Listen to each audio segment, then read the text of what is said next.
probably the most commonly cited cryptid, after Bigfoot, is the dogman or werewolf. Whatever this creature really is, it is far more vicious than plain old Sasquatch. Imagine snarling, sharp teeth on a hulking form, almost twice your height. I think anyone would soil themselves after seeing something like that.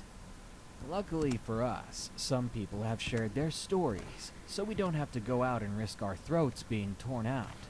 So enjoy these allegedly real sightings of werewolves and dogmen. Dogman? Also, Oh if man. you've got a story, we are looking for scary retell stories. You can send us your story today at deathbyfear.com. Spoopy Sperry. Thank you. Now get the dog whistle. It's time to piss off things that are far It's bigger time to than piss us. off it. Piss it off. It's like, stop it. Number 1. The Dogman of Arkansas. Submitted by Eli. Don't you do a story about that? Like someone uses a dog whistle and then summons a werewolf? Oh shit, that'd be a plot twist. Like he's just trying to kill his dog. I spent a lot of my time out at my grandparents' place in a very backwoods rural area, a little southeast of Little Rock. They lived down a series of dirt roads in the same house they had been in since my mom was a child, so the place was pretty ancient. The closest town was roughly 10 miles as the crow flies, and the nearest neighbor was around 2 miles up the road. I grew up in the woods, and my entire childhood was spent playing in them and hunting in them with my grandpa. By 15 years old, I was pretty well versed in the native wildlife.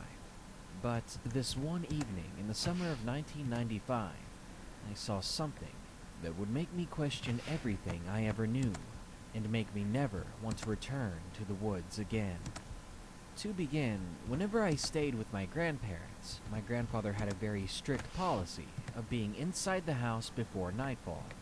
One evening, though, my cousin and I had strayed out a little too far, and soon darkness began to set on our way back. Oops. It was one of those evenings where the sky was red and orange, streaked with only a few clouds as the sun set and night began to take over. It wasn't quite dark and it wasn't quite light. It was that kind of in-between where the sun isn't all the way down, and the sun was low on the horizon, casting eerie shadows across the landscape. That time just before night, when everything takes on a bit more of a sinister tone. Though nothing has seemingly changed from daylight, everything now seems more creepy. Soon we emerged from the woods. My grandfather had hunting dogs, and where we came out of the woods that night was an area across the open field behind my grandparents' house, next to the dog pen, and across from that an old barn. That barn was from an era of days gone by. It was no longer used and was falling apart. It was so old and in ruins that we were forbidden from entering it. Last thing we needed to do was step on a rusty nail or something. It was in that very spot that the way I looked at the world would be forever changed. Oof. As we neared that dog pen, we began to hear the sound of all of my grandpa's hunting dogs making quite the racket over something. As we approached, we could see them all looking towards that old barn, hackles raised, letting on that something was over in that direction. It was about this moment my nostrils were filled with the strong odor of wet dog, Ew, rotting what dog? animal, and urine. Ew. The smell was so powerful, it made me and my cousin both gag. Dogman, what are you doing? I Gross. looked towards You the peed over barn, everything. and what I saw is forever scarred into my mind. There was a creature there that only resembled a canine. It was peering at us from around the corner of the barn. It had one hand wrapped around the corner, and only the top half of it was exposed. It almost appeared to be grinning at us, Oh, revealing no. huge, sharp-looking teeth. To me, this thing looked more like a massive hyena in the face.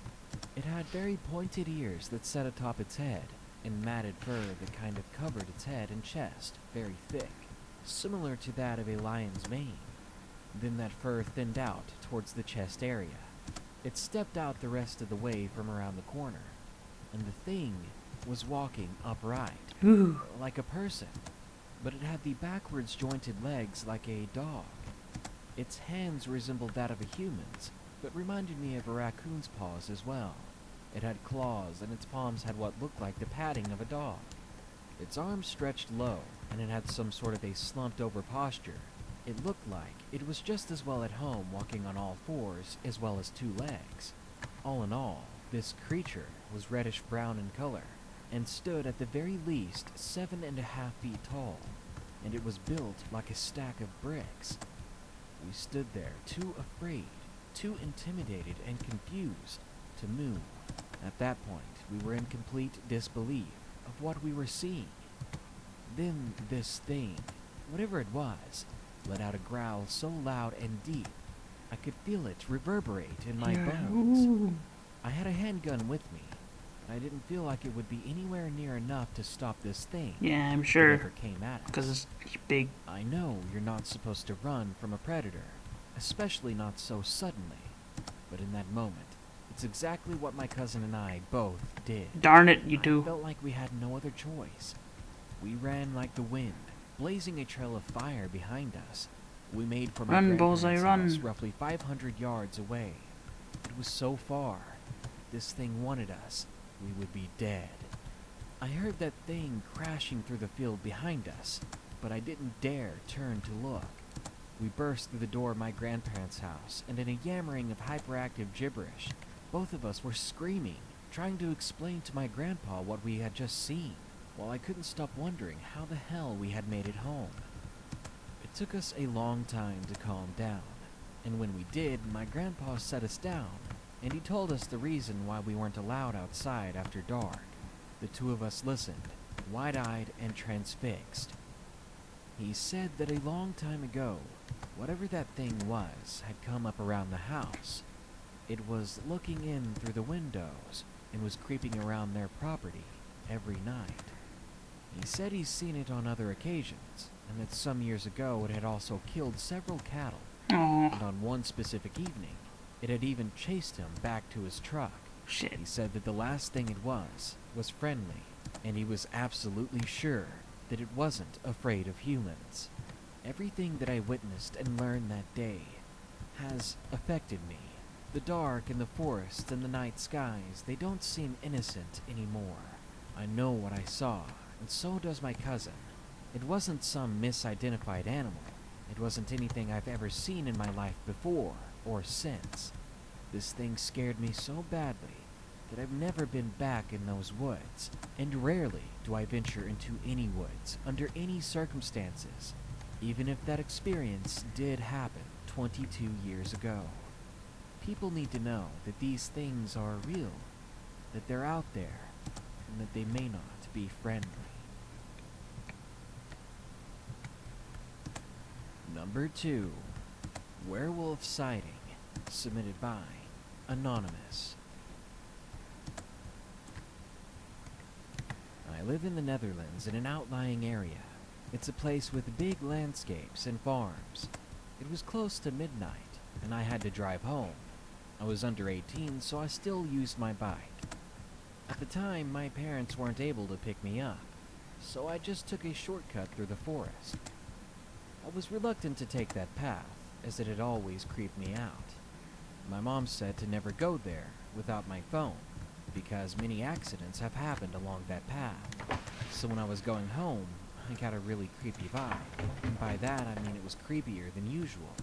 Something didn't feel right, and my body wanted to turn around and take the other way. It was a full moon, I remember it clearly. Oh, full It moon. was a Good very time for. beautiful night, but it was impossible for me to enjoy it. I never believed in werewolves or ghosts or anything like that before this, but halfway on that path, I saw something in a nearby meadow. I knew and still know the farmer that lives there, so I knew it'd be okay to go onto the property to get a better look. So that's what I did. What I Okay. saw there was a sheep, what used to be a sheep. Oh. It was completely torn to shreds. I thought that maybe a wild dog or a fox had done it, but it was really, really torn apart. There were pieces scattered about several meters in every direction, as if the thing had exploded. Immediately, I was scared, so I got back on my bike and pedaled a little bit faster to get home. I began to feel like I was being watched, though. I knew I wasn't alone out there. Then all the night's sounds began to fade, the sounds of crickets and frogs and things like that. as if all these creatures were suddenly too afraid to be heard, as if they wanted to stay hidden from something. And that's when I heard the footsteps behind me on the path. More by instinct than curiosity, I found myself turning my head to see what it is. But what I saw forced my heart to sink, and I suddenly pedaled faster than I'd ever pedaled before. There was a figure in the road behind me. It towered above me, with pointed ears and glowing yellow eyes from the moonlight. It was on the road, right where the road meets that meadow. As I pedaled faster to get away from this thing, I glanced back again and saw it walking back towards the meadow, probably to finish the dinner that it had left behind. My heart was pounding so hard and fast, I honestly thought I was having a heart attack. The pain in my chest and the fatigue from pedaling so hard, I ended up collapsing when I got home. I told my mom everything that had happened and what I saw, and she shook her head and said that it was just a dog. The dogs kill a lot of things around here. But that wasn't right. A dog doesn't stand about 7 feet tall. A dog doesn't stand on 2 legs. The next day, I went to the farmer that owned that land. If he didn't know about the sheep, I wanted to let him know. If anything, maybe he would have some answers. When I got there, he denied that there was a dead sheep at all. So I thought maybe he hadn't seen it yet. So I led him to the spot in the meadow where I saw the sheep. But when we got there, it was gone. There wasn't even a trace of blood left. The farmer then told me himself that none of his sheep were missing. That if one of them had been hurt or killed, he would have known. Then he began to walk back to his house. This made me wonder, why was he so apprehensive about me helping him? About me telling him that something attacked his sheep? Then yet, where did the sheep go? Maybe it wasn't Did this even thing there. eat the entirety of the sheep's corpse, then lick every blade of grass clean of blood? Or That's maybe it wasn't even there. I went home, but I didn't think much of it until I heard the other strange things about the farmer. You see, he's got a cage outside. A big, big cage. But he doesn't own any dogs or anything like that. How do you I also know? haven't Maybe he seen does. an Plot ounce of twist. silver in his home.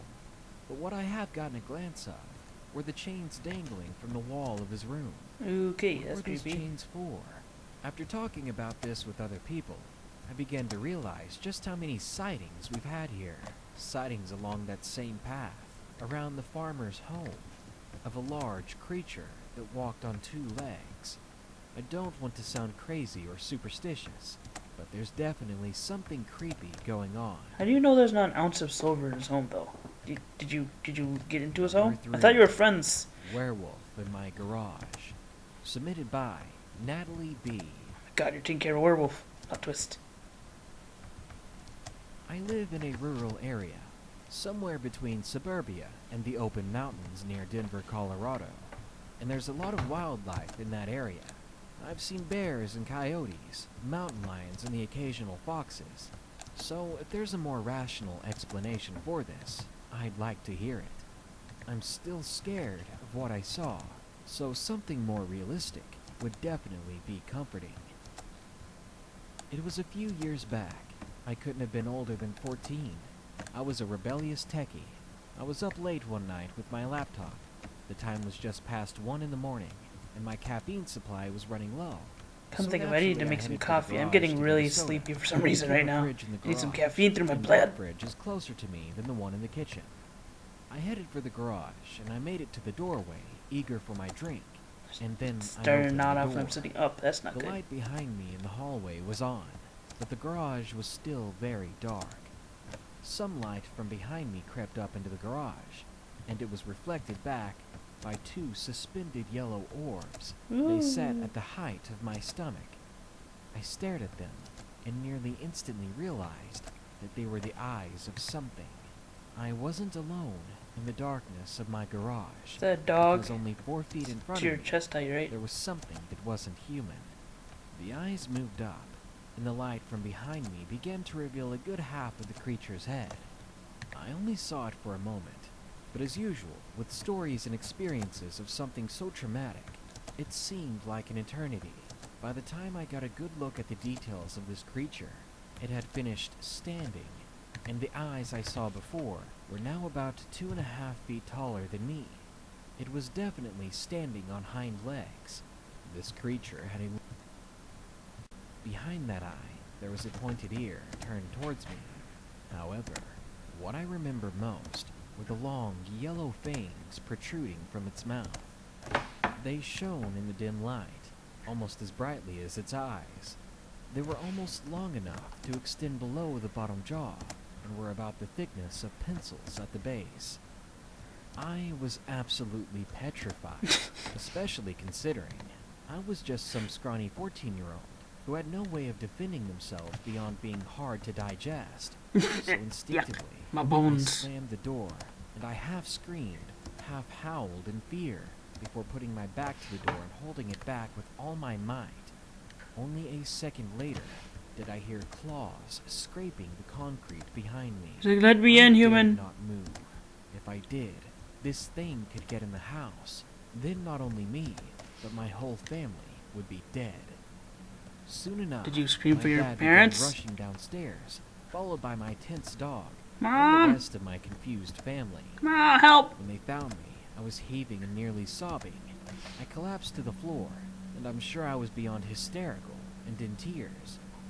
After I calmed down a bit, I said that I'd seen a bear in the garage. Something with your That eyes. was the only thing I could think of, other than werewolf.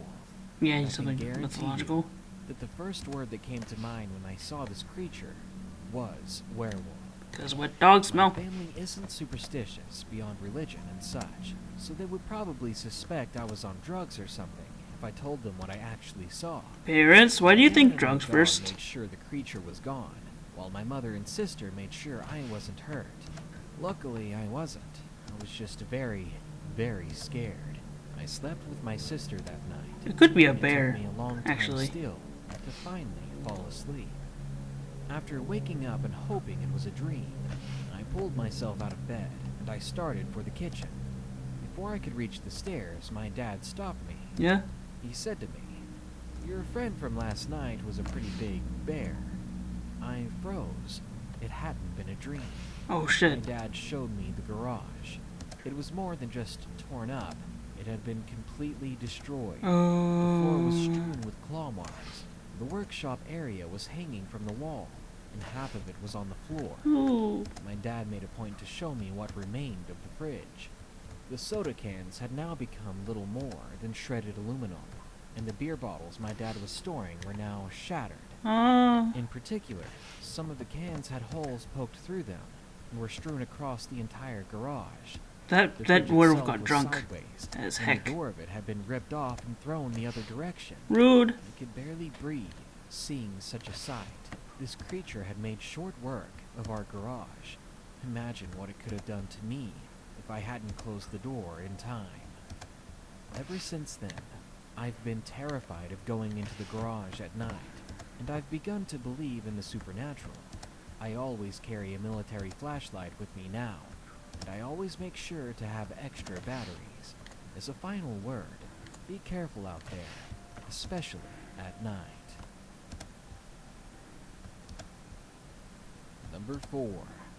Werewolf Encounter. Submitted by Fear Retracts. It was early December when me and a couple of friends were camping for a few days. My friend has an uncle who owns a cabin out in Alaska. Apparently, his grandfather built that cabin himself, and it was passed down in his family until finally it got to him. It was a small, beautiful place, consisting of Oops. one bedroom, one bathroom, and a small living space. His uncle had cleaned up the place a little bit, on the inside anyway. There was plenty of space in front of the house, Ooh, I don't like that tinkling so we noise. decided to set Hate up that. camp there. We were having a lot of fun, hiking, making s'mores, telling stories, but little did we know that this trip itself would become its own story. Bum bum It was the bum. third night of us staying there, and as we gathered around the campfire, his uncle wanted to tell us all a story.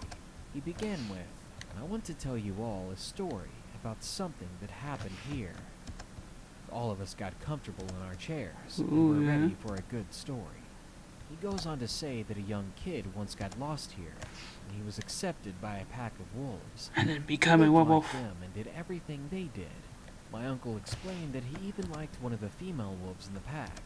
Eventually, they did somehow have a child. Ooh. Now at this Hot. point, we were laughing around the campfire. OTP. As we all knew that this story was far from true. But the uncle ignored us, and he went on. Yeah, keep going, man. He Don't says listen to that him. the child of the boy and the wolves still lives, and that he patrols this territory every full moon. And it just so happened that when we looked up, there was a full moon in the sky, and a Ooh. few of us chuckled again. Good After timing, that, Uncle. We called it a night and went to bed. We took it as a joke. We took it as a story that was supposed to be scary, Yeah. but instead came off as silly. Besides, something like that doesn't even seem possible. I'm not one to believe in fairy tales. That night, though, we were suddenly awakened by a loud howl. It sounded way too close. It echoed all around us. I hear someone's talking about me, We says the armed wolf. ourselves with pocket knives and machetes. But why It would was you have... dark. We pocket could not knives? tell where it was coming from. But soon, Everyone has a we machete. saw figure that was standing over on a hill nearby. I heard you This talking shit. figure was coming towards us. Heard you were talking We shit. started yelling for help, and in our panic, we were unable to exit the tent. I was sure that this chaos would ultimately be our doom. Soon, that thing was only about 15 yards away from the tent and getting closer by the second. And from this distance, I could see that it was huge, especially tall. But before it came closer, the door to the cabin nearby slammed open, and we suddenly heard the booming sound of a shotgun being fired. I watched as the thing's ears perked up. Then it turned and ran on all fours. Ah, away. shoot. I guess We your all shit was climbed out talking the was tent. good. We saw the uncle there, with the shotgun. He looked at us serious, as if to say, "I told you so." See, I told you But about this me, guy. along with the rest of my friends, we couldn't speak a word. We stood there in silence and disbelief. We pretended to sleep in the cabin that night, and the moment the sun came up, we packed our stuff and we left. After that, we've never seen anything like that again. And number 5, Stalked by the Dog Man. Submitted by Sean E. Religious, more or less, and we do believe in creatures and manifestations that exist beyond our knowledge. My father and I, on the other hand, have always been the whatever, I'll have to see it to believe it types. This all started back when I was 17. It was a rainy night due to the torrential downpour of the wet season. It's especially bad in the tropics. Anyway, my friends and I were out longboarding around the block.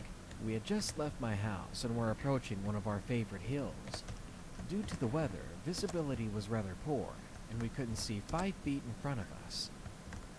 On the left-hand side, there was a half-acre block of land that was covered with tall grass. My friends decided they'd go first, while I was tying my laces. Although I couldn't see my friends, I could hear them going down, as longboards aren't exactly discreet. The They reached the loud. bottom and shouted the all clear for me. We had a system where the first ones down had to watch out for cars. Before setting off, Huh. I started to feel a little uneasy, Point. like I was being watched, but I thought nothing more of it, and I set off down the hill. About halfway down, though, I began to hear what sounded like footsteps behind me, or rather, thuds. It was like the sound you hear thud. when a dog's paws hit the pavement mid-run, only it sounded heavier, much heavier. It continued down the hill after me, and at this point I was freaking out, and I lost my focus. I turned to see what was coming after me, and, to my horror, I was petrified to see a 7-foot-tall being with yellow glimmering eyes, pointed ears, and a grayish-black mane. This thing had its eyes locked into mine. The speed at which this thing was running was unlike any animal I've seen run before. While I was fixated on this creature, I paid little attention to what was happening in Tree! front of Watch me. out for the tree, My Tarzan! board hit a rock. Ah. I wiped out in the middle of the road. I managed to control my fall and I rolled, eventually stopping as I laid face down on the road. I feared that whatever was chasing me might be standing over me, so I mustered my courage to look up. I glanced over the corner of my arm, and I saw that whatever had been chasing me was gone, but I was still frozen there, mostly due to shock and disbelief. After about a minute You of okay, waiting though? there on the road, my friends came back to see if I was okay. I could hear them cracking jokes about me eating the pavement on my fall, but I was in no mood for jokes. They helped me to my feet, and we just walked home, but I still felt like I was being watched after that. Even in the presence of my friends, I felt like I was being stalked. Upon arriving back at my house, I told my mom and dad about the whole ordeal, and as I expected, my father shrugged it off, saying, "Your mind is just playing tricks on you." Why do people always However, say that? My mom looked to believe me, but she didn't say much. Maybe she just figured that I had been chased by a dog or something.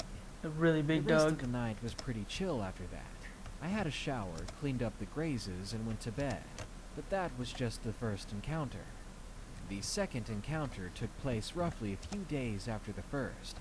This time it happened while I was inside, in the kitchen. It was Wonderful. around 9 p.m. I was starting to wind down for the night as I had school the following day. While getting a drink from the fridge, I stared out the window. I have no idea why. I daydreamed off towards the streetlight on the back road behind my house. We have two driveways, one out the front and one out the back, that connects to the main street behind my house. During the day it gets pretty busy, as it's the main road in our area. So as I stared at the streetlight on the main road, my eye caught a glimpse of something standing directly under it. I focused on it for at least a minute or two, and managed to mentally record the following features. Much like before, it had those same distinctive large pointed ears. I took note of its muscular build on the chest and arms on this thing. It was heavy set, like a bodybuilder, and the legs kind of resembled that of a dog's hind legs. It gets better. The most screwed up part for me was its hands. It had ordinary hands, like opposable thumbs and all that. Oh, I thought you were gonna say At it least had from what I like could no tell fur or from something. the It's distance. like, I wanted that'd to be boil creepy. it down to a prankster screwing with me, if it hadn't been about 7.5 feet tall. This thing had one hand on the lamppost, and the other was sort of knuckled down on the ground. To me, it looked like it was having a rest or something. When the familiarization with this thing set in for me, I began to shake with fear, especially because, of course, when I decided to look it over, it turned its head to the house, and it looked back at me. For God's sakes.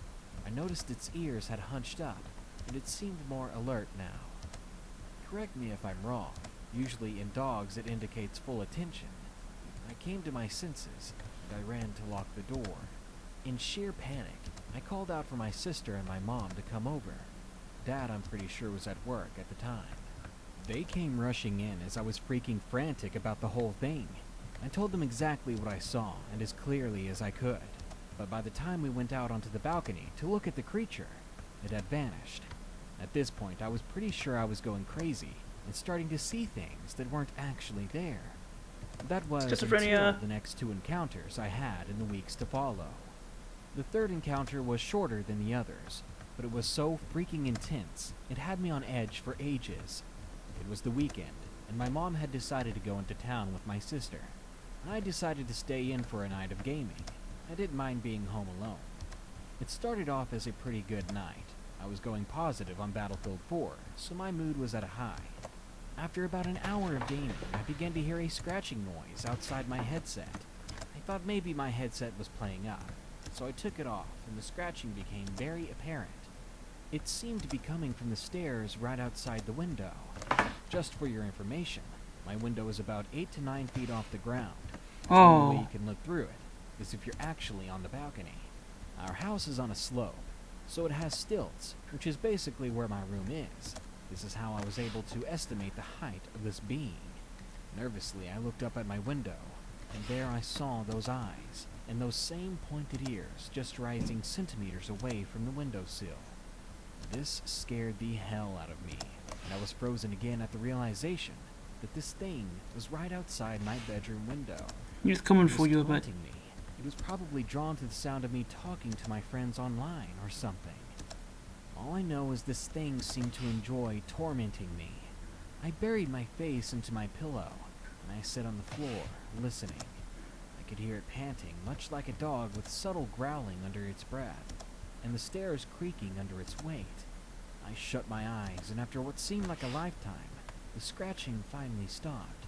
Then I heard thudding across the lawn as it seemingly made its departure. I was able to pull my face from my pillow, but I stayed grounded on my bedroom floor.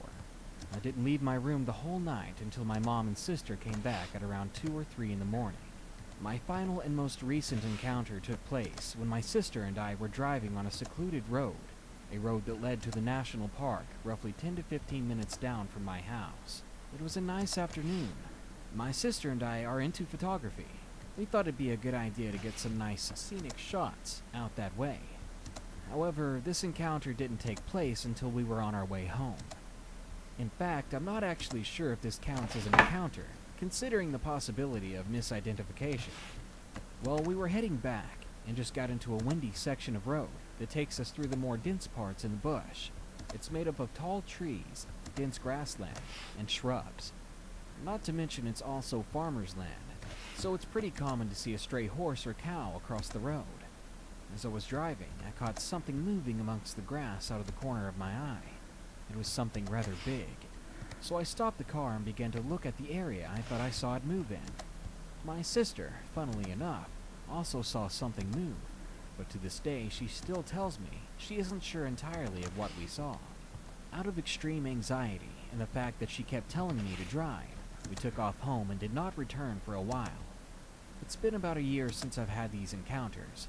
Things have gone quiet, but the thought of this thing sits in the back of my mind, whether or not I will see this creature again.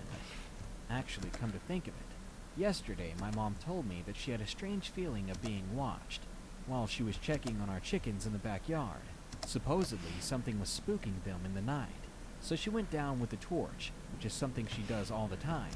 But this time she found herself bolting back to the house due to feeling afraid and in danger. Honestly, I still wonder on how the situations could have changed depending on where I could have been in each of them. What would have happened if I was outside when that thing approached my window? I hate to think that this creature would cause me extreme harm or possibly death, but I do know that it was or is indeed a possibility. I still don't know to this day if what I saw was authentic. I think he's or still not. screwing with you though, that Nicknamed wolf. it the Dog Man, but it's only after these encounters that I've learned from the online community that the Dog Man is apparently very much at large. Dogman's screwing with you. Werewolves have always been my favorite monster. When I first began to read about Dogman sightings in my country, I was more excited than afraid. Even today, I'd love to buy hundreds of cameras to take on a little camping trip to Bray Road. Maybe I'll come back alive with solid proof that monsters are real. Maybe they'll find my body in the woods, mutilated beyond recognition. Good night. Be sure to like, share, comment, and subscribe if you enjoyed the video. And don't forget to send us your scary retail stories at deathbyfear.com. Thanks.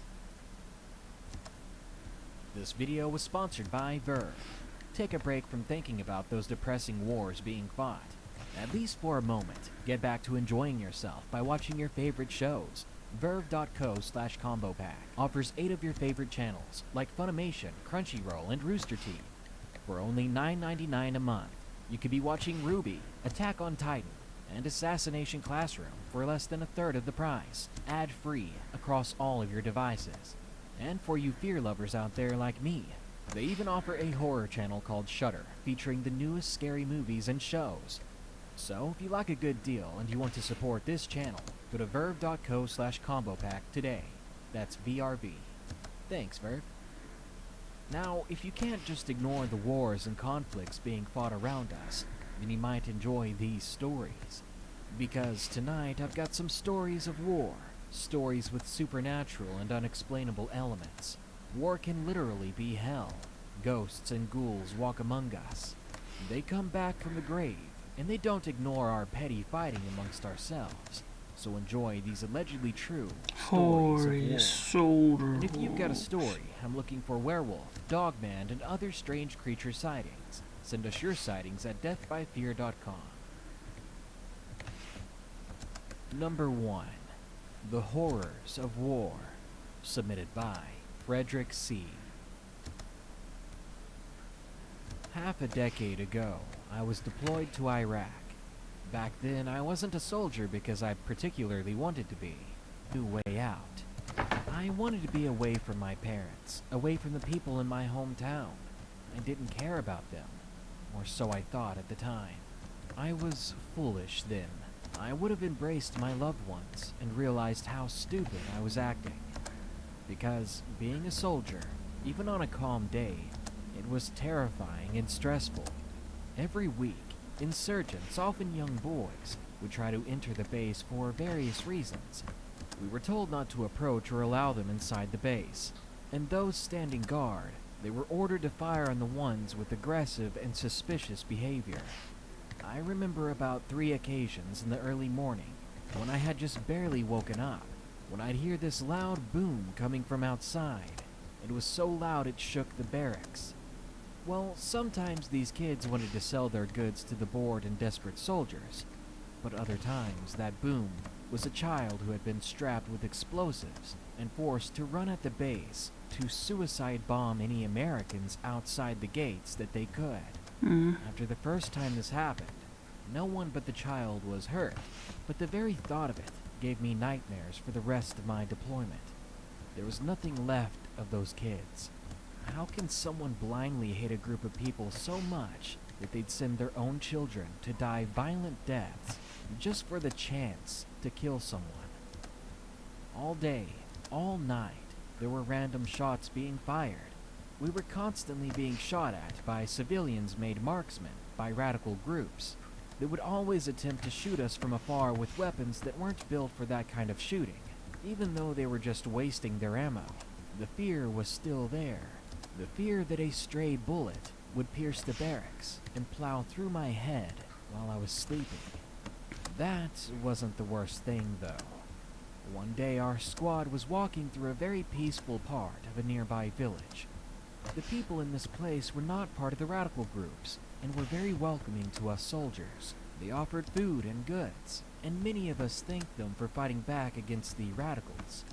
It was a very relaxing change of pace, but being outside the base always made me paranoid and nervous. Alongside us was a Humvee, but most of the squad was outside walking beside it. And then it happened too fast. One moment, Richard, one of my squad mates, was there. The next thing I knew, I was on the ground. My head was ringing. My whole body was in pain and trembling, and a thick cloud of dust surrounded us. Eventually, my staff sergeant pulled me up from the ground. Once the dust settled, as we were climbing back into the Humvee in an organized panic, I happened to glance to my left. Several meters away, where Richard had been before, there remained only tatters of desert camo, along with unreal amounts of blood and tissue. Richard was gone, blown away by a repositioned, recycled landmine that had been laid in the street in hopes of blowing away an American that stepped on it, in spite of how many innocent civilians were out there that could have stepped on it as well. I've been out of the military for 2 years now, and I will not go back. I've had my fill of nightmare fuel during deployments, and these were deployments that rarely saw any actual fighting. No, what we experienced were desperate, blindsided attacks by the most hateful people in the world. I hope I never get caught up in another war. Number 2. Some crazy, selfish people out there. Submitted by Adrian. I'm a U.S. Marine, and this is my story on the experiences I've had during my deployment in Okinawa, Japan. I was there from September 2016 to March 2017. There is a brief history of that island itself. During the Second World War, there was a very bloody battle between the U.S. and Japan on the island, a battle that lasted over 80 days. During the battle, there was an Listen to something else. Some people risk their lives to save others. Sometimes they stumble upon the most horrific situations. This world is a strange one. There are many worse things to come out of Subway. This world is a strange one. Subway has surpassed McDonald's as the world's biggest fast food chain, with nearly 45,000 stores versus Mickey D's 36,500. It's got quite the lead, but that's not necessarily a good thing. More locations means more customers, sure, but more customers means more robberies, more freaks, more weirdos, all of which threaten everyone around them. Tonight, I have some allegedly true Subway scary stories to share with you. But first, I'd like to hear your search and rescue stories or first responder stories. So if you've been out there saving lives, I'd love to feature your story in a future video. Your creepy ones, that is. Just go to deathbyfear.com. Thanks. Now, number 1. Jared. Nah, I'm just kidding. Number 1. Across the Bane. Submitted by Caleb Sharp. Not too long ago did I work at Subway, my first paying job that I would grow to hate. I needed the money though, and the thought of facing customers finally broke me out of my shell. I guess in a way it did. I got the job around late April of 2016. My brother-in-law and sister had been wanting me to get a job so I could break out of my depression and hopefully alleviate some stress. At that time, my grandmother had a vicious stroke, and it was up to me to take care of her. I ended up having to drop out of school, and it made me very homebound, as she could not be by herself too long. At first, I loved it. Everyone was very nice and kind, from customers to the employees. The minimum wage thing didn't bother me too much, as I was happy to be making money for myself for once. All was happy and good, until November that year. Around then, I knew what I was doing. The sandwiches, the prepping. I didn't have a problem with that anymore. I'd even made some friends, and I couldn't complain with my job. But every now and then, I would have this regular. Not surprising as I live in a small college town in the South. He was an athletic man, a toned one, but he had a strong lisp, and would often converse with the men on our staff such as I. Personally, I didn't mind him at first. His jokes were okay, I'd guess. But it would seem that he had a deeper reason for making them. Now, I'm pretty dense and had problems picking up on social cues. Well, After I yeah. made his salad and he had left, one of my coworkers pointed out that the guy had been trying to hit on me. Oh. I laughed it off, but it kinda dwelled on me, to be honest. Now, don't get me wrong. I didn't dwell on it because I have a problem with gays. I don't. Dwelling In fact, because one of there's a my person childhood flirting with heroes you, that's was weird. obvious with it. He was a man I looked up to, and we shared the same humor. No, this guy, he was weird. Yeah. As time would go on, I'd realize he was just hitting on me. And eventually, he would start calling the store, and would usually request to talk to me. He Okay. would start asking me personal questions. That's a bit uncomfortable. Like how my day was, if I'd eaten yet. Then he would start asking about my dog. At that Your point, I was dog? angry. Because how in the world did this stranger know about my dog? When Other he than said stalking that, you. I kind of broke. I told him to F off, and I told my manager what was up. Luckily, she took my side. She eventually blacklisted his number and had a no-serve order on him. Only a few of the employees even knew about the guy, and they were college kids my age. Usually Did he flirt with they them drop too? her high and are pretty reclusive. These college kids had no clue, and to this whole situation, they were equally as freaked out as I was. No kidding, he'd come out and know your I dog. didn't see or hear from this guy again.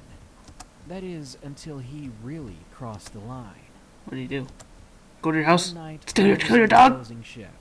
It had been about 3 months in the freezing season of February. This dude had stopped coming here since around January, and my grandma had passed away recently, Oh. so my mind was focused on other stresses.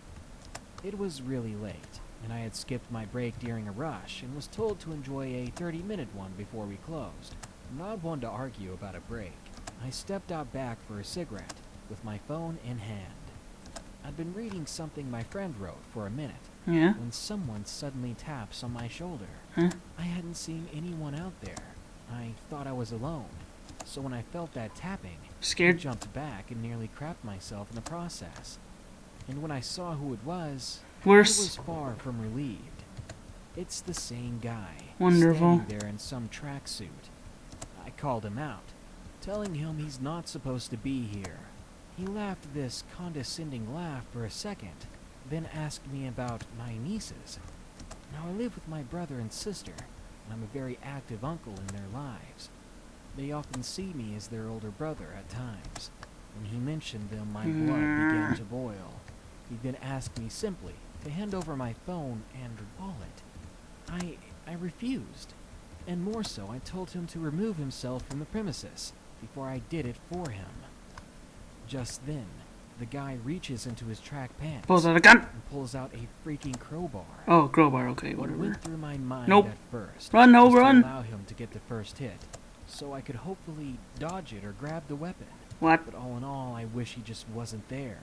Before this guy could make another move, or attack me, whatever he was going to do, I noticed that my brother was sitting outside of his car. Now, my brother is no army guy or cop. He is Very a scary hard-working big, man right? and a determined hiker. And wherever he goes, he carries his 5.5-foot walking stick with him. He's kind of self-trained for self-defense. I mean, all you gotta do is whack him hard with the walking stick, right? Well, I stepped out slowly onto the parking lot with my hands up, and this guy was not far behind me. I looked towards my brother with an expression of distress. Help. And that's when he noticed the guy. Getting out of his car, my brother grabs his stick, yelling while also beating it on the building wall, grabbing the Come on man's for ya. attention. I honestly didn't know what he was going to do when he saw that. Would he realize that a crowbar might beat some walking stick and escalate things? Or would he simply give up? Well, when he saw my brother, he turned tail and ran away. You don't get my I wallet. let out a sigh of relief. Honestly, I didn't know what that guy was going to do. When we went back inside, I told my boss what happened. He was trying to rob She you, didn't apparently. seem to take it too seriously, or so I thought. No. Because about a week later, Restraining some of order. the usual boys in blue came in. We put on our gloves to make them a sandwich, but they told us that they weren't there for the sandwich. We never even looked in front of them, yet he didn't trip or run into anything. Oh, he's a witch. How did he do This guy that? was some He kind of ran. freak. 5 minutes later, we heard a car alarm go off really nearby. Oh, great. He's And breaking the maybe 10 cars. seconds later, I realized what was happening. He broke into your car. I saw lights coming from the window, exactly where I parked my car. Ah, shit. Broke into your car, It asshole. wasn't that great of a car, but it's all I could afford at the time. So I ran out of the store along with James. Kick him. We were honestly about to beat Thief. the crap out of the person who was trying to break in our car. But when we got outside, nobody was there at my car. Okay. So we decided to call it a night before anything else Check your crazy back happened. seat. We hopped in my car. Check your trunk. not even finishing our food. He might We have didn't even broken. want to at that point. We were about to drive off. But the moment the car started and the headlights turned on, we saw him. In the back The seat. guy from the subway was in front of our car now. Great. I had no idea where he'd been At least it's hiding not before, inside your car. but I swear to God we didn't see him. He was about to jump on the hood of my car. No, He no. must have been some junkie or something. since Face he didn't plant. jump until we backed out.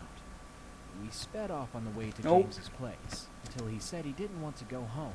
He lived too close to the subway, and the last thing he wanted was that guy to see where he lives. I couldn't say I blamed James. I think I would have done the same thing. But it was weird coming from James, because he was the bravest person I knew. So I told him that he could stay Brave at but my not place, stupid. You don't want to go and to we your went house. home. Honestly, that was the last I saw of this creepy subway guy. I don't know what was wrong with him, and I've never seen him again. But probably because of him, I'll never be going back to Subway. At least, Not that one. I was gonna say, don't label all subways just because this one guy was a dingus. Number 4. Subway cashier. Submitted by. Ooh, Blue creepy Topaz. subway pet cashier. One scary day, my mom and I went to Subway for a quick snack.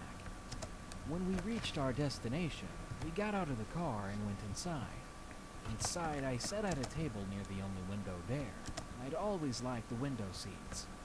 My mom was ordering, and I was just watching like the little stalker I was. Watching I your watched mom. My mother deal with Not the creepy, cashier. dude. The situation seemed to get weird. I Hmm? could hear them talking from where I was, when I suddenly heard the words sex and children. Okay. I was starting to get nervous. What? So I went up to the counter and rested my arm on my mom's head. I'm a lot taller than my mom. The cashier looks at me with an angered look and says, "Who the F are you?" I hadn't even said or done anything. That's He's my treating me mom. like that. I'd gone to anger classes before, and I did pretty well. But even rude. still, it took everything I had just to say, "I'm her son." That's Why? my I mom. wanted to say so much more to someone that rude. That's my mother, The thank cashier you. was wide-eyed. "He's your son?" My mother said yes. Then the cashier pretended that nothing happened, even though I wanted to snap his freaking neck. Don't talk about second tone from Mom my saw mom, my think, anger think. and said to calm down. I just didn't know why this guy was being so disrespectful. That's my mom you're talking The cashier to. was staring at something under the table. I looked suspiciously at him and looked over the table. The cashier noticed me looking at him, so he lifted his head up fast, like he was looking at something in secret. I was You're still not trying looking at very your much porn, to are hide you? the anger from this rude person. I don't know what he and my mom had been talking about, but he still had no reason to treat us like he did. Wait, what if he's looking at a picture of her I or still something had no because he was idea in what set stalking her? this guy off. Maybe he was crazy. He pulls out a pistol that he had apparently taped under the counter, and he began to point it at the two of us. And when he did, I let anger take over me, and I jumped over the counter No! and began fighting with this guy. Get wrecked! I felt like if I didn't, someone was going to get hurt. Besides I him. wasn't going to give up until that gun was out of his hand. Yeah, give it Taking here. quick glances to check on my mother, she seemed extremely surprised, and she was still like a statue. As I'm struggling with the cashier, he whips the arm holding the gun toward my head, and I flinch and feel something smash into me. It Yeah, hurts, Pip's the what but do? I don't stop fighting with this man. Close your My eyes. mom at this point was running out of the store, and before I knew it, I feel another crushing thud against the back of my head, and then everything slowly got dark. Oops. I came to in a hospital bed. Confused, I got up, but at that moment, the only thing I felt was pain. I dropped myself back Oops. onto the bed. A doctor Reload. walked in and said that I had a concussion. He told me not to worry, that I'd be fine within about a month. All I have to say is that I'm glad I didn't get shot. We are, along with several others, pressing charges against this freak. Apparently, the guy just snapped, and no one knew he had been hiding a weapon in the store. Number 5. Subway Watcher. Oh. Submitted by Orion.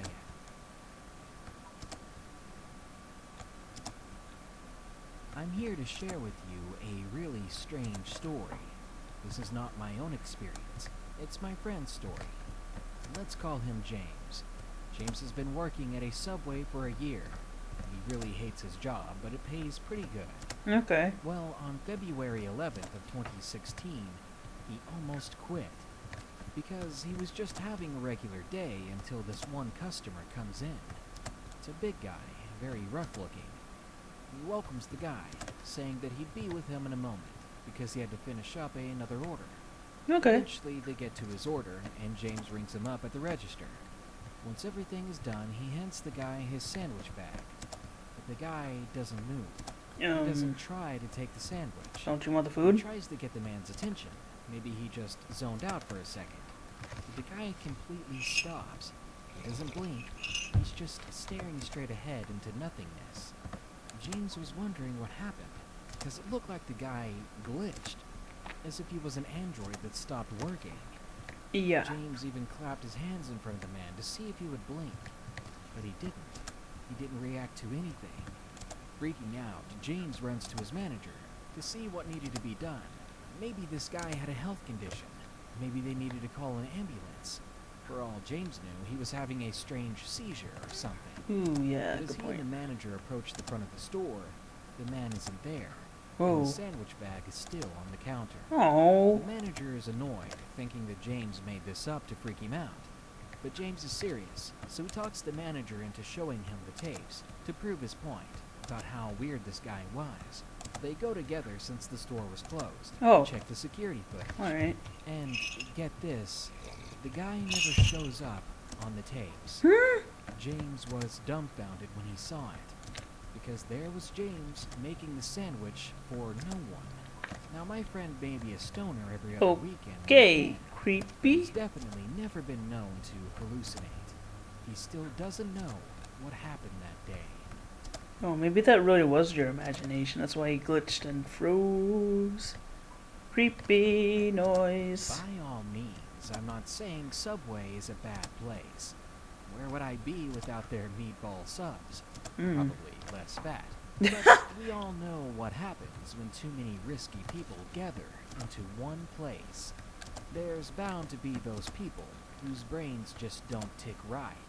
Those people who don't come there for the subs. They come there for a different kind of prey. Good night. Ooh. Be sure to like, share, comment, and subscribe if you enjoyed the video. And don't forget to send us your search and rescue stories, or your creepy first responder story soon at deathbyfear.com. Or if you've got a story at all, don't be afraid to share it either.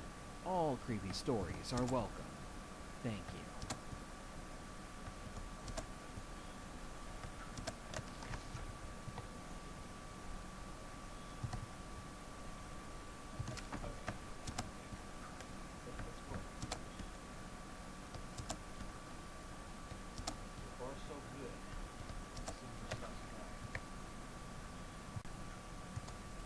They call it the graveyard shift for good reason. This world is a strange one. Have you ever worked the night shift? I have, and it's not fun. The weirdest people come out at night, people with sinister intentions. And sometimes it's not just people. Spirits and other beings seem to make nighttime their active hours. So, tonight I have some allegedly true stories about some very strange experiences from brave folks who had to endure the night shift. But first, I'd love to hear your search and rescue stories. Have you ever been searching for someone? Ever been scouring the woods for lost souls? Tell me your story soon at deathbyfear.com, and I might read it in a new video. Now, clock in. Your shift begins now. A night shift cop story, submitted by Tiana. To begin, this is my Uncle David's story. David is 40, served in the military until he married, then took a civilian job as a cop. When David started working as a cop in Montana, he was given the graveyard shifts. A lot of his job is driving along long roads surrounded by open land. He admits to it being extremely boring at times. One night, David and a partner of his were on the night shift together when they received a call from someone complaining about a creepy man standing on a hill.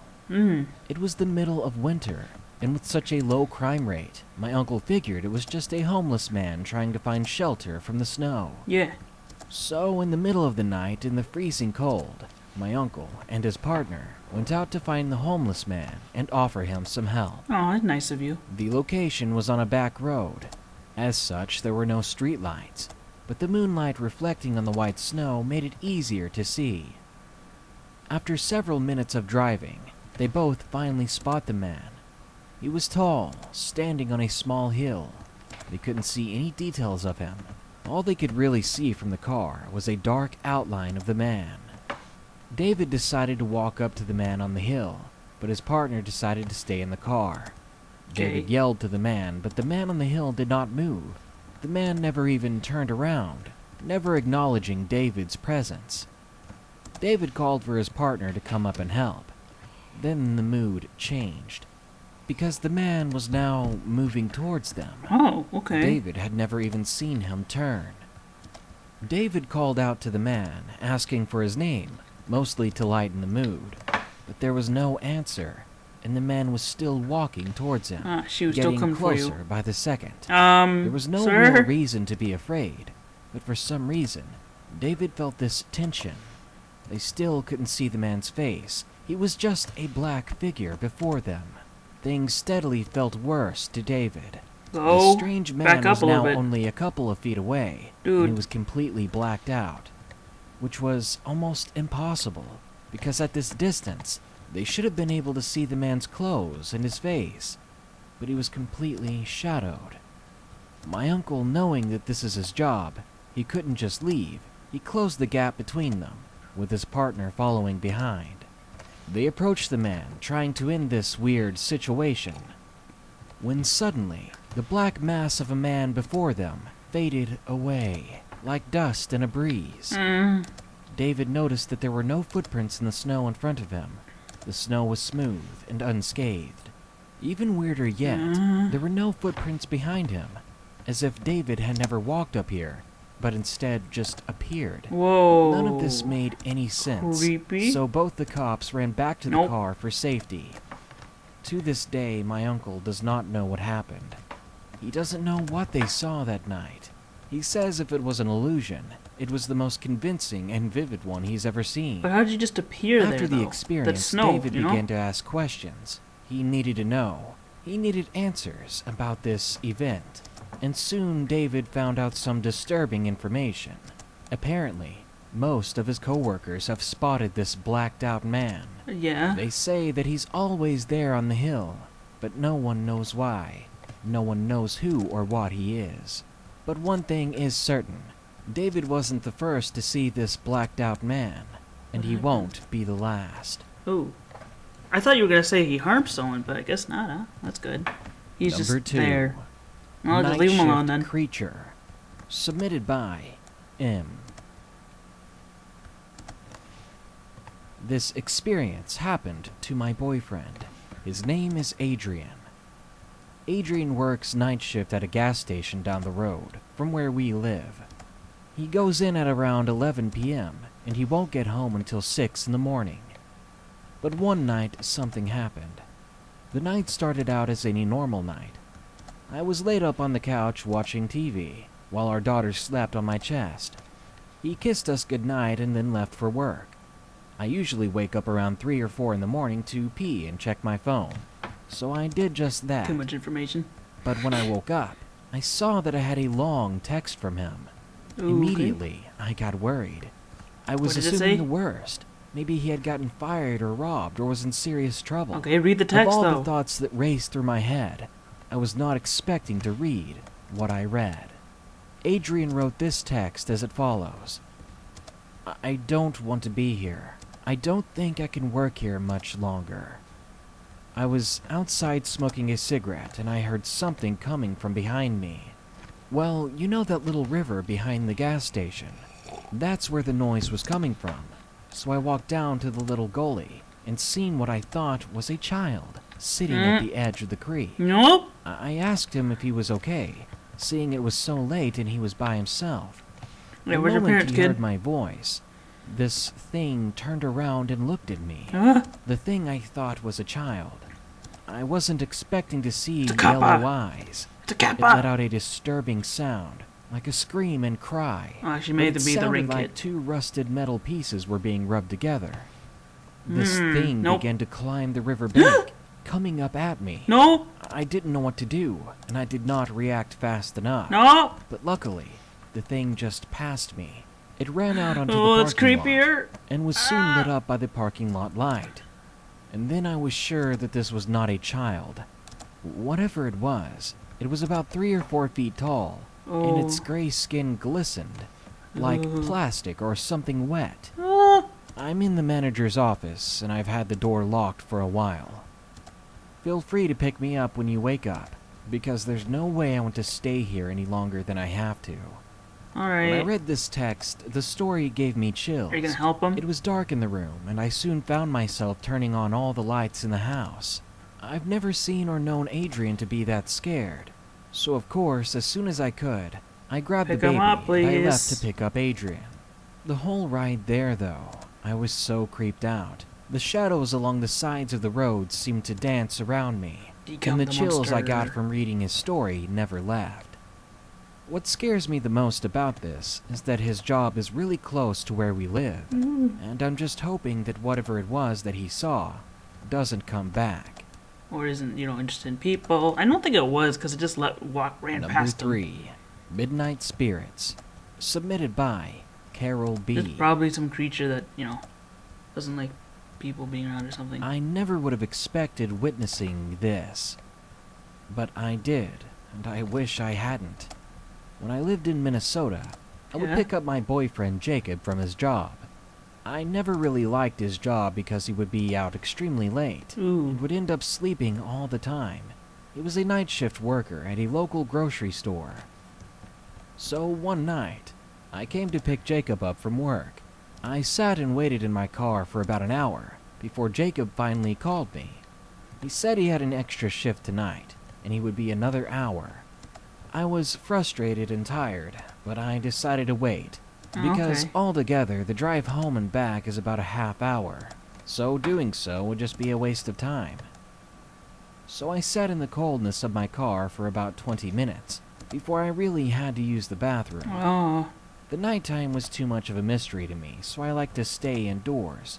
I was trying to fight the urge, hoping that he'd be out soon, but after quite some time and no one was showing, I decided to get out of the car and head towards the market. But I stopped almost immediately, Huh? because in the distance, I heard whistling. Immediately, I assumed that it was another worker whose shift had just ended, Sorry. so I continued toward the doors. As I did so, the whistling only drew closer and louder. The tune sounded very creepy and odd, like a twisted nursery rhyme. I didn't recognize it, but I Goosebumps continued to reference, walk by the way. forward. As I crossed the street, I almost jumped out of my skin as I saw what looked like headlights coming towards me. Nope. But then they disappeared. Soon I made it to the front doors of the market, and I headed inside. After using the bathroom, I looked around in the market for arts and crafts and utensils. I wanted to see what I could find for my pottery class. I checked the time soon after. It had been an hour and 5 minutes since Jacob said he would be another hour. Hey, Jacob, where the hell are So it was you? about time to go find Jacob. Grab Once his I ass, found yank him, us we home. hurried out the door. As soon as we got in my car, I heard the whistling again. No, not this shit. Now it was starting to chill me. "Do you hear that?" I asked Jacob. "Hear what?" he replied. "The whistling," I said. He waited motionless for a moment, listening, then smiled, rolling his eyes. "No, you're probably just tired." Yeah, because I didn't hear it right But now, I knew dingus. it wasn't that. I knew that those sounds were real. Curious, creeped out, and thirsty, I wanted to go get a drink at the water fountain before we left. I also wanted to see if I could hear the whistling outside, and at least find what it was coming from. So I told Jacob I was going to get a drink real quick. When I went inside the building, though, I felt a cold breeze come over me, as if someone was blowing on me. I looked at my watch to I'm get the sorry. time, when suddenly, Whistling the on whistling came again. you. Right But by it was your so ear. much louder. It was ear-piercing, and it was coming from every direction. Instantly, I threw my arms up, covering my ears from the noise. Then, in front of me, one of the shelves fell over. Oh, rude. Now, from where I was standing, Ghost, you please. could see me through the glass Stop breaking in my the front shit. doors. Jacob must have seen me panicking, because he quickly burst through the doors. As soon as he did, the whistling sound died down, and that's when I realized I had been screaming. Jacob rushed over to me, asking what was going on, and I told him everything. I'm hearing He some took me creepy by the shit. hand Help. and we ran out of the store. I think he believed me, considering how fast he ran away from the place. This was Or a at the very very least, creepy thinks you need help. experience, and something I just can't explain. But I still have that watch, and ever since that night, the watch has been stuck on the moment that the shelf fell over and the whistling pierced my ears. If I Okay. had any advice to give, it would be this. If you hear something strange coming from seemingly all directions, the best thing to do would probably be to get out of there. Yeah. Number 4. I worked at Costco for 3 hours Costco! and quit. Aw, Submitted by Jason. that's an interesting career. Nope, I'm out. Screw this noise. I had just turned Costco's so 17, safe, though. and I was looking for a job after being fired from my previous one Nah, I'm at just a kidding. local Wendy's.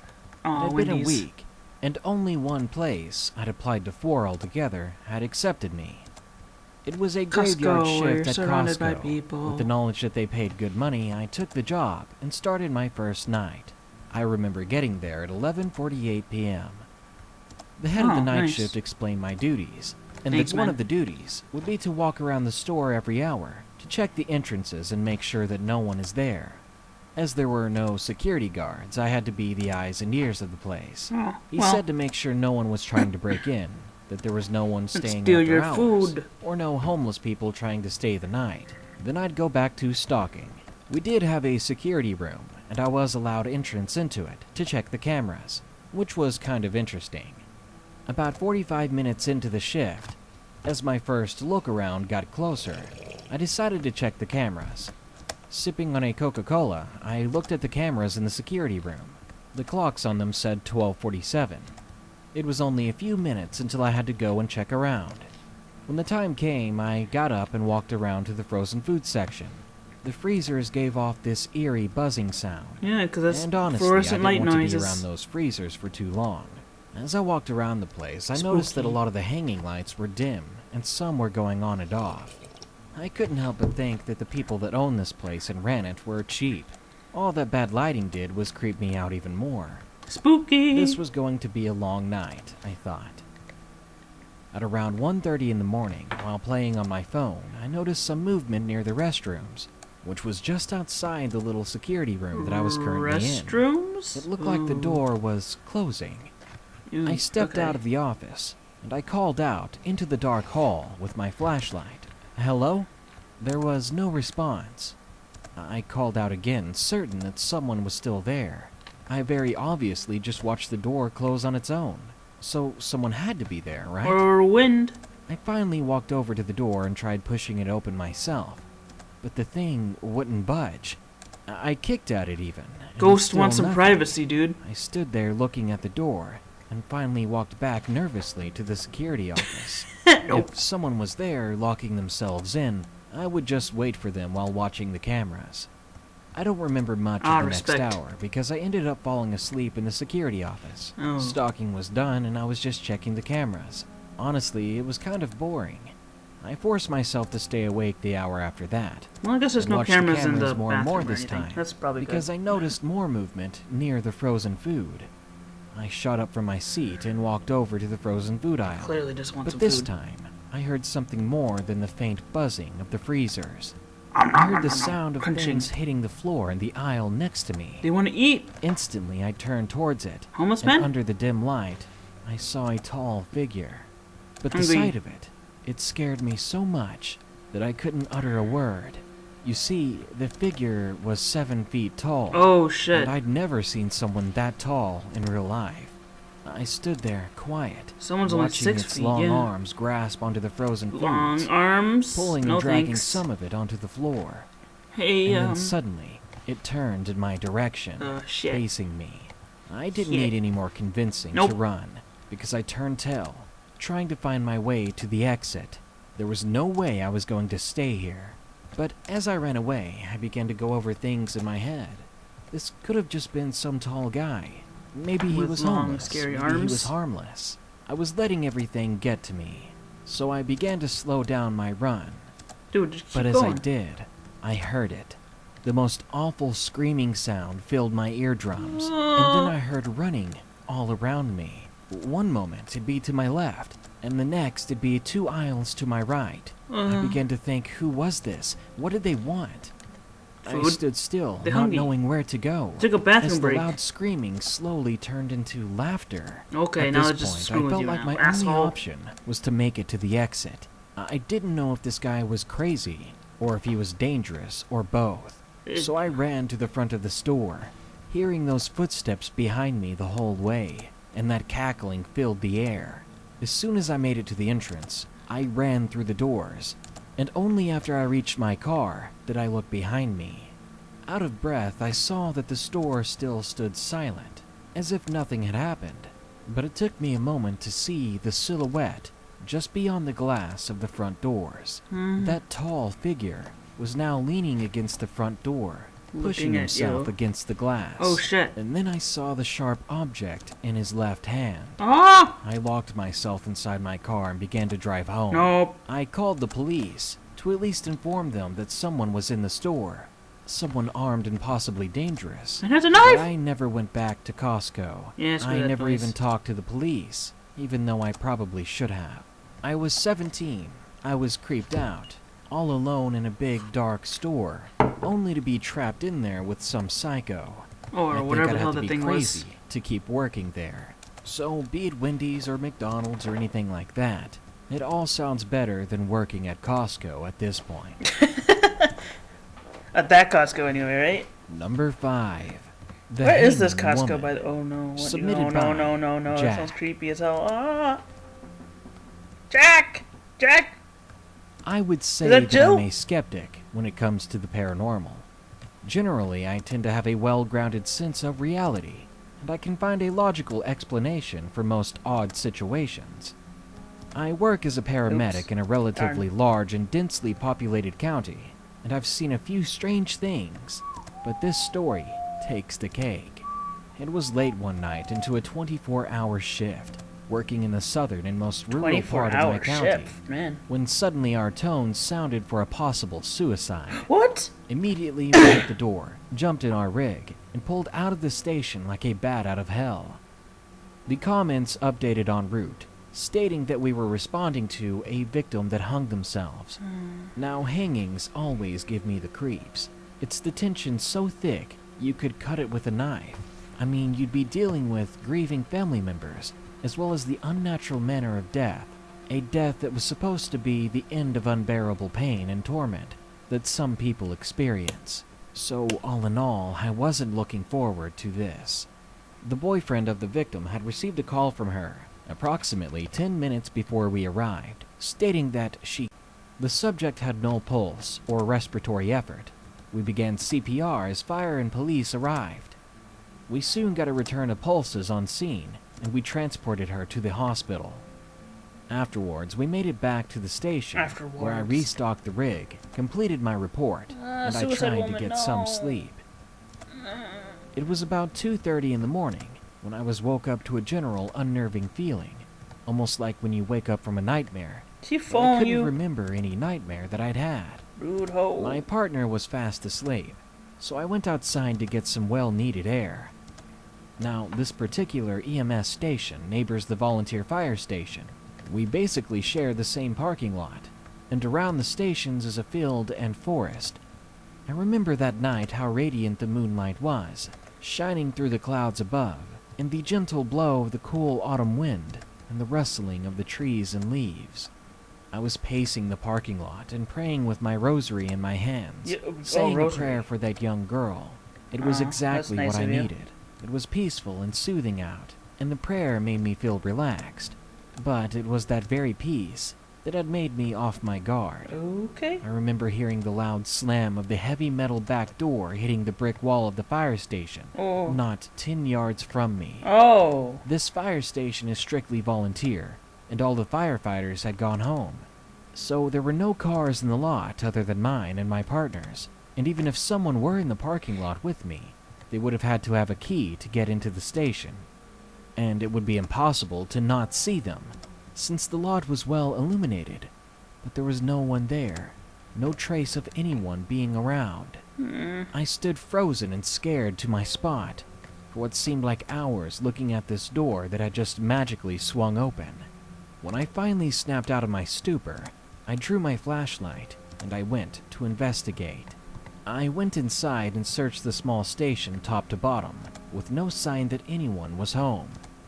Despite this, the air felt electrified, and I could feel the hairs on the back of my neck stand on end. This sensation made me nauseous, and I immediately got out of there and went back to my station. I locked the doors and I sat on the couch trying to shake it off. I tried to settle down, watching Aqua Teen Hunger Force and Squidbillies, while I finished my calls from earlier in the shift. Our cardiac monitor not only takes readings on ECGs and vital signs, but it stores them so you can integrate them into your report later. I got up and went to the truck to integrate my vital signs from my patients earlier in the shift, and I noticed in the archives that there was a new data set, timed at about 0300, the exact time that I was outside when I heard that slamming door. Is this like the record Out of of who gets curiosity, in I there or opened something? it, and I printed off the data. Yeah? There were no blood pressures or ECGs, just a single pulse and pulse oximetry reading. Huh. What the hell? I thought to myself. Also, the thing measures pulse. I finished my reports That's definitely quickly, weird. and eventually I crashed on the couch. I awoke at dawn before shift change and carried on with my business. I found out a few days later that the hanging girl had died at the hospital at about 0200. I don't know what to make of the whole situation. All I know is that my skin crawls when I think of her.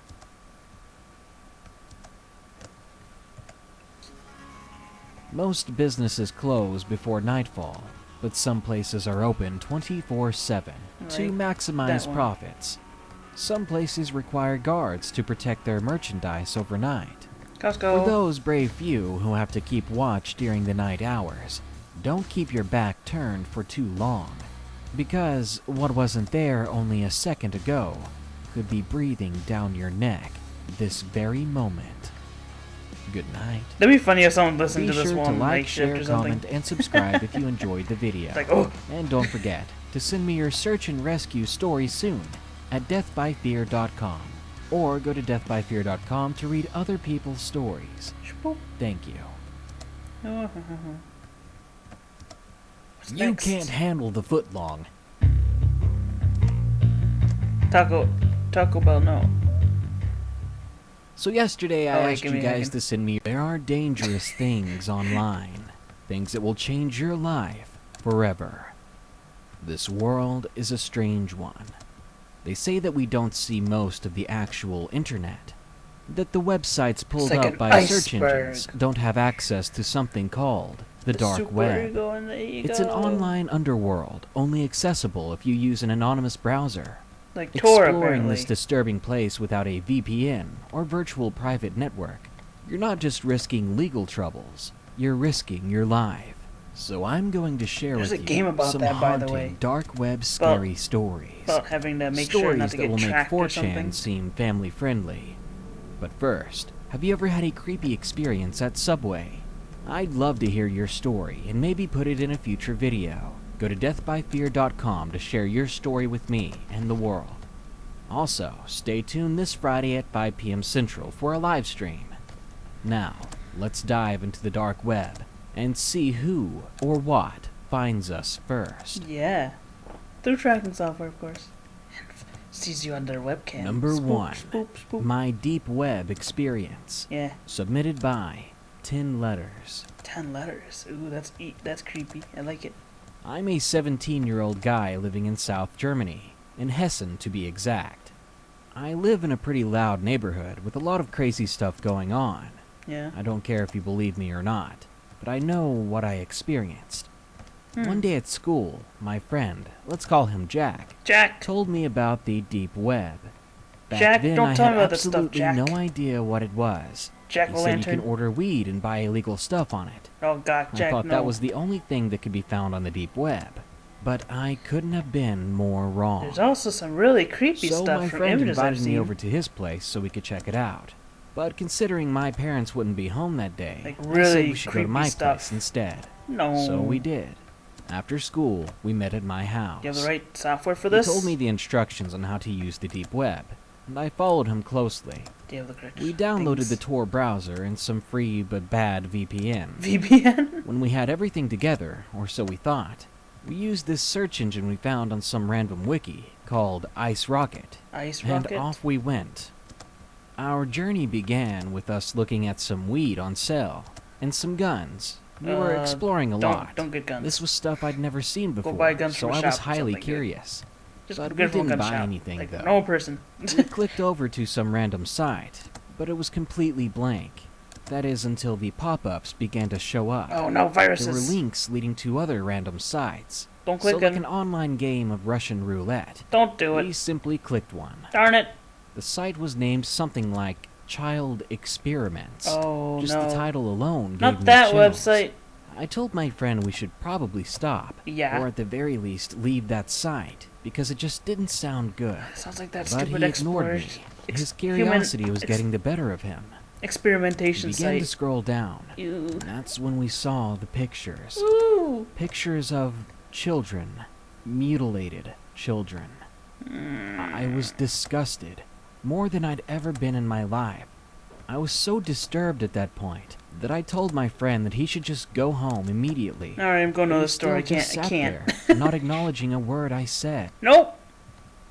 Legs, Now listen to that. but it Thank ran you. on all fours. I'll go It listen to that looked later. more like a person trying to run on all fours, because when it ran, it just It didn't went look too right. dark for me. At an unnatural speed, it ran into the field next to us, and in a split second, it was gone. We Alright, listen get a already. little too close. This world is a strange one. There are so many people in the world, you're almost obligated to have neighbors these days. People Yep. who are perfect strangers, who might hide as many secrets as you do, if not more. But what goes on behind closed doors? What happens if you leave your door open? Well, with these allegedly true stories of neighbors from hell, we might get a taste of those nightmares. H-E double hockey But sticks. first, if you've got an experience with the deep or dark web, send it over to deathbyfear.com. If you like these stories, be sure to subscribe. If you are subscribed though, I beg of you, share this video somewhere. Now, let's finally meet those new neighbors. I'm tired of just watching them sleep at night. Boy, do you even... Number 1. My To the window. neighbor's insane mother. Oh no, Submitted not a by cray-cray mother. Summer Dively. Summer Dively. I have and still live across the street from a woman named Wendy and her son Dustin. Oh, Wendy, she's the Dustin was one 14 from at the time Wendy's. of this story, and I was 12. I really didn't enjoy having Dustin over at my house. Dustin? But His name's over time, he Dustin? grew into a much better person. Oh, cool. At school, he was in special education classes, Oh. and he was in a foster home because his mom was an alcoholic. Great. She drank every day with some random guys of whom I didn't know. They would How did laugh you and know this, scream by the way? until 11:30 at night when she would make them leave. But everyone in the neighborhood was already wide awake, thanks to her. Yep. Now, here's the story. It was about 3 or 4 weeks after Dustin was placed in special education classes. Wendy was drinking a lot more, and I heard banging on our stainless steel door at the front of our house Oh, great. every night. She's gonna come with a I gun. told my parents every night, but they would just shrug it off, telling me to ignore it and go to bed. Alright. That's easy enough for them to say. Now, I I'll sleep basically have upstairs. 2 bedrooms. Not a creepy One banging. upstairs, which is my primary bedroom, and one downstairs, which is just a guest room I like to use sometimes. When it's warmer out, I use the one downstairs, but as it gets colder, I use the upstairs one. Now, one night, I was sleeping in the downstairs room when I heard a loud banging noise. I knew that my parents would tell me it was my imagination, and I tried to muster up my courage to make it to the kitchen. I opened a drawer, and I grabbed a meat cleaver. Oh, what the It made hell? me feel a bit safer, okay? What? I turned to the tap on the glass of my back door, only to see Wendy now staring at me in the I dark. got a meat cleaver, Wendy. Don't go and I touch raised me. the cleaver to try to threaten her to go away, Oh, shit! but she didn't shy away even a little bit. Oh! She walked This off kid, the back porch, he's and I just followed like, her through "I'm the out." house, Nope. through the windows. She's noped. The whole while, she has this smile on her face. It's Okay, so Wendy. conniving and weird. Wendy, I got a meat She's cleaver. Don't touch staring me. right into my eyes as we follow each other. I'm the crazy Part one of me here. wanted to know what she was thinking, and another part Why are you of me following was her, by too the way? scared to even guess at it. Eventually, the fear twisted my stomach so much that I just couldn't be alone any longer. I needed to wake my parents. So I ran up into my mom's You room don't and have I still woke the her up. meat cleaver, do She you? got up quickly, and I told her everything. She then ran out of her room and opened the door to my dad's room. He woke up, and Mom told him to get the guns. Oh, shit. He leads us downstairs and opens the gun safe, grabbing a rifle, while my mom calls the Oh, police. shit. Then we suddenly hear an even louder pounding at the front door. I got a gun, It woman! almost made me jump out of my skin. Dad creeps over to the door slowly, gun at the ready, and then opens it.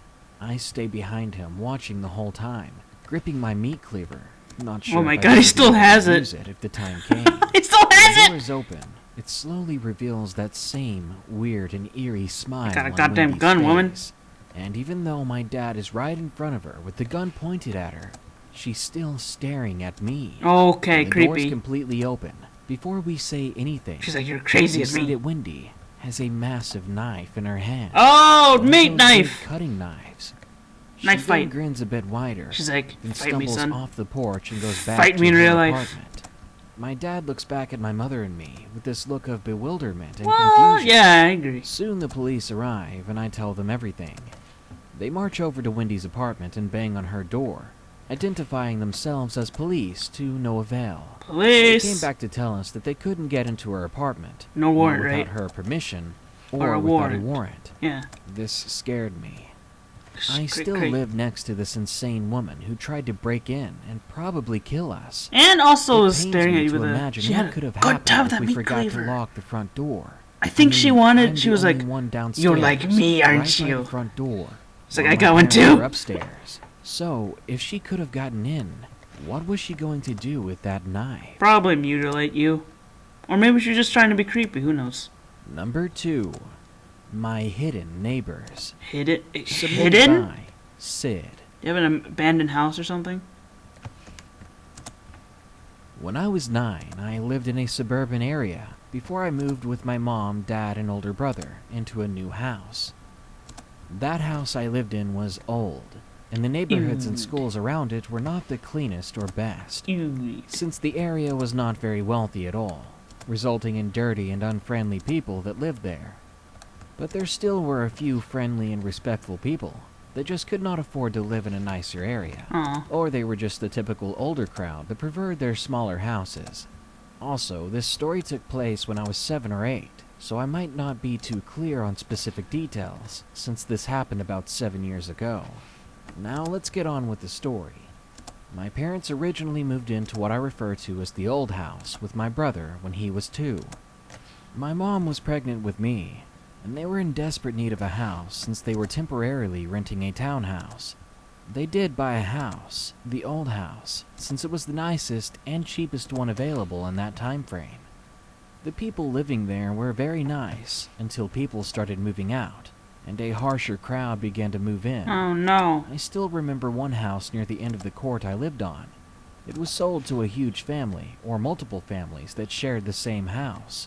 It was a Hispanic family that would party until 1 in the morning. Oh great. My dad and I were Partying light till 1. sleepers, Ugh. so we didn't get much sleep in that house. That was just one set of neighbors that I strongly disliked. Yeah. Our house was seem like located in a court meanies. that's separated from a street. Off of that street, there was a single house for sale that had later been sold to another family. Now, I'm not sure who was in that family, but I remember a father, a mother, and a son. You would rarely see the mother and father, let alone the kid. But when the kid was out, he was primarily by himself the kid for a while after that scene. Strangely though, after that, the father's car would not be parked in the driveway anymore. I thought maybe he was thrown in jail for something. Now I thought he'd been thrown in jail. Was he so dead? who was moving his car around when he wasn't there? Maybe his wife went for joyrides or something, since it Okay. was a decent car. Okay, But coming she would back always around. drive her car. Day Okay. after day, I would notice that his car was never in his driveway, and this went on for weeks. But on one occasion, Okay, I witnessed him that's parking weird. his car in front of the house. Hey, I thought you were in jail. I was very confused. I thought he was gone. But after changing my route for walking home from school, I would always see his car parked in front of a different person's house every day while walking from What school. the heck? It was beginning to look strange, and I wanted to know what was going on. An even stranger thing was he would only move his car early in the morning. I noticed this after watching out for the guy.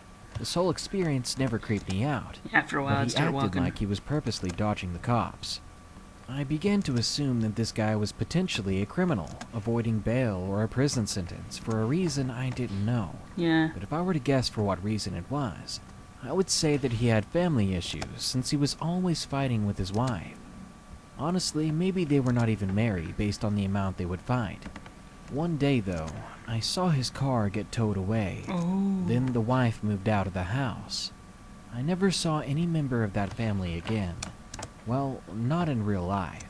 Because What? I did see the boy again, the 5-ish-year-old kid that used to play outside by himself. Yeah. He was in the newspaper. What? Is he He'd been dead? stabbed to death. Oh. The whole thing was a big deal in the neighborhood. But being so young, all I can really remember is wondering why I wasn't allowed to walk to school anymore. Oh God.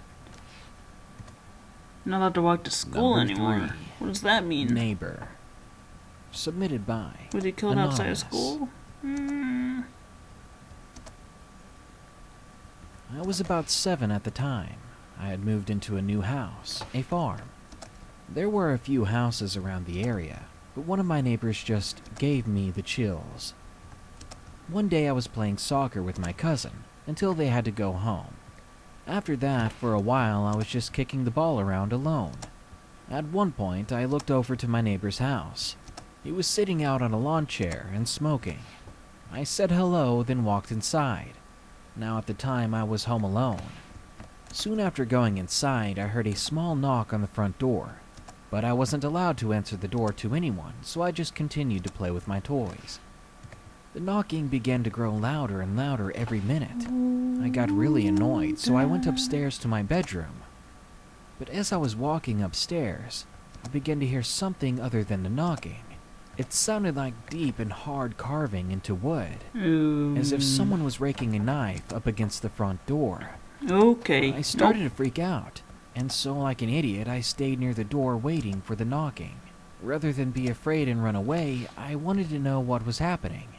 It was at that point, though, that I remembered I left one of the windows open. What? So I decided I should go and shut it. Yeah. At that very moment, I heard a loud bang against the floor. What? I got really scared. Oh shit. I tiptoed my way to my room. Is that in the door shut window? it, and locked the door. Good Then idea. I just waited. About a half hour later, my mom came home. At least, that's what I thought. Oh shit. I unlocked my door and ran downstairs. But it wasn't my mom I saw.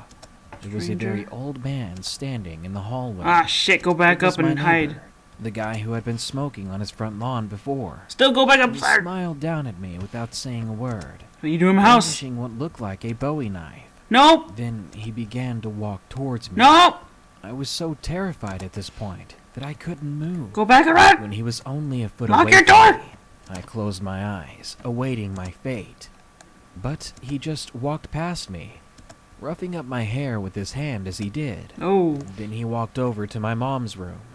He didn't shut the door as he went inside, What? leaving a big crack open where I could see him. He didn't pay any attention to me, though.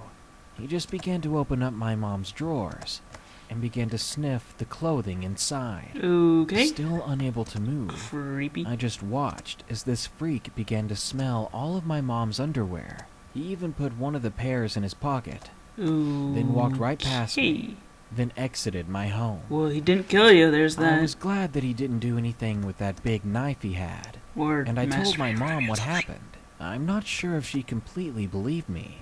When I told her, she gave me this look of confusion with some anxiety.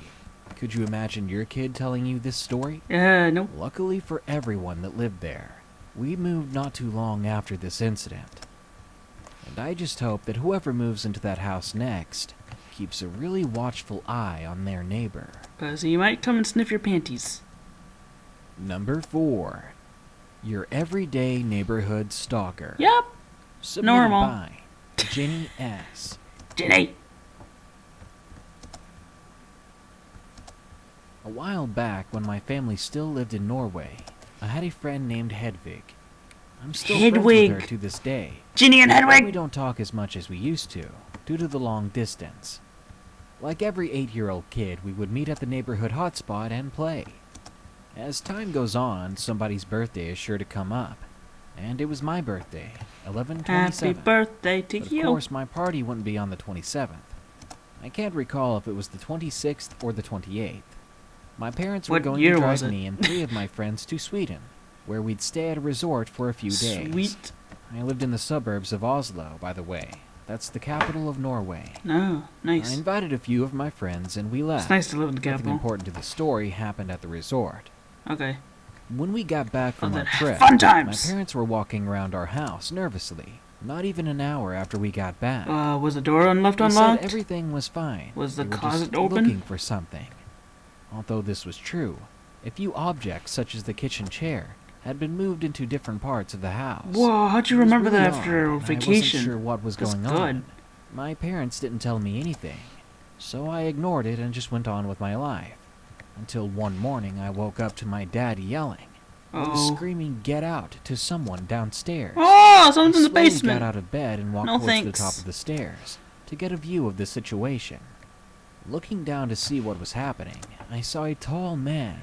He had gray hair and a beard. I wish I could remember what he was wearing, Plot but I twist, don't. he's just a homeless guy. He must have heard my footsteps, because he looked back and grinned at me. Ah! That look on Don't his smile at face me. will stay in my mind forever.